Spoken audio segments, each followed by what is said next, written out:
Hey, what's up, you guys? I'm Jaquan, I'm Jasmine. and welcome to the Film Spill.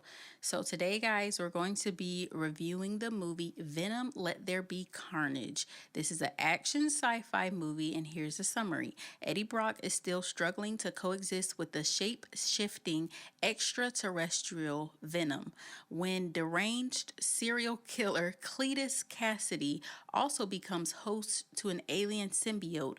Brock and Venom must put aside their differences to stop his reign of terror. Yeah. So, this film to me, I don't think it was better than the first Venom. I feel like it had so much hype, like so much build up, and I just feel like it kind of fell flat. I wouldn't say it was a bad movie compared to movies like Morbius and their Spider Verse universe, but I feel like it's nowhere better than the first one. So my rating for this film is going to be a 2.5 out of 5. Like I said before, I think that it was okay, but I wouldn't say that it was like a really great movie. And I really wouldn't recommend you watch it if you just wanted to. I mean, if you want to stay a part of as far as like, all right, I watched Venom 1, I watched Venom 2, then cool. But yeah, I wouldn't actually recommend it. So let's get into my pros and my cons. So of course, my first pro is going to be the transformation scenes. I always like to see Eddie Brock transform into Venom. It's just very dope to see, especially Venom just being so bulky and big. So just see how he just just kind of just become this big beast is just really dope. Also Carnage, just seeing Cassidy turn into Carnage as well is really dope, and just seeing their own minds. So that's another pro. Just kind of seeing how they are so different, because Venom is basically Carnage's dad. So just seeing how they both, the actors who play them, the voiceovers that they do, it's just dope to see how the actors themselves interact with their own symbiotes, and just seeing how the symbiotes are different. That was very dope. Shriek was cool. Once again, I really didn't care too much. I mean, I get her backstory inside of the comics, but I don't think that they really did her justice. I feel like once again she was just kind of thrown in there. Another pro, and we just stated it. I did enjoy their love story, I guess you can say, between Cassidy and Shriek. Their story was very interesting, and just see how they never gave up on each other. That's that real love, That's that real love.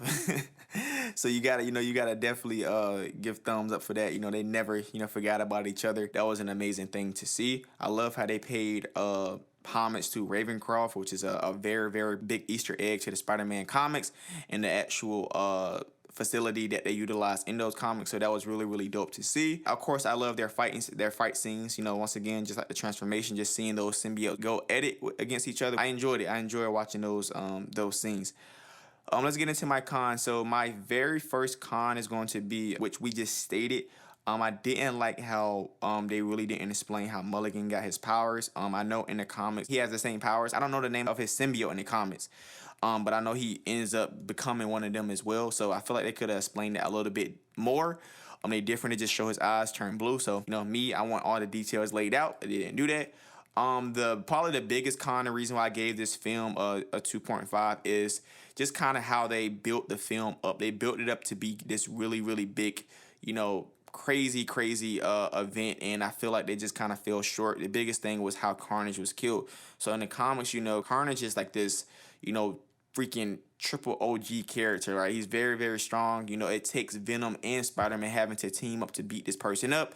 And in the comics, in the film, I just felt like they easily just threw away a chance to, not only they could have brought, Spider-Man into the midst to say, hey, now we have to get Spider-Man and Venom to team up to fight Carnage. But once again, I just felt like they kind of just felt short in that area. They could have done a little bit more with that character instead of just, killing him off. So that was really the biggest turn off of that film. And also, whenever Eddie and Venom go through their little spat and he says, hey, I don't want you no more, you're making my life horrible, and Venom leaves and he goes to that party and he's just jumping on different people and becoming Venom, and everybody is just like, what, like he even started rapping at one point, I think, like before. I'm like, what is going on? Like what, I don't get how this even have nothing to do with the movie. And I feel like they be doing it a lot, trying to make it resonate, but it's like, no, I'm not getting it at all. It just was unnecessary, and nobody was like, oh my god, it's this creature. They kept saying, oh, this is a dope costume. I'm like, yo, are y'all like really this crazy? This dude's 8 foot tall or whatever, just walking around here, like, that's insane. So yeah, I just felt like they kind of dropped the ball there. And the film was dark too, a lot too. I feel like it was a lot of scenes that were dark, but other than that, that's why I gave it a 2.5. Okay, guys, so I give this movie a 2. I don't care for Venom, like in general. He looks creepy, his voice is creepy. I feel like I would not let my kids watch that. Like, I feel like they would have nightmares and they would be scared of that. And they try to make him funny. Like, why? It's weird because, like, the funniness don't match his look. He's scary. So it's trying to make a scary person funny. But he is the one who figured out where Cletus hid his victim's body. So he is smart. Yeah, that was dope. I liked, like he said, the whole Cletus thing, how his whole thing was trying to get his woman out so they can get married and be together. So I love that. I didn't like the way they live. It's just so chaotic. Like when Venom was making him food and he's breaking dishes and he's just got food all over the place and making a mess. He headbutted Eddie in the nose.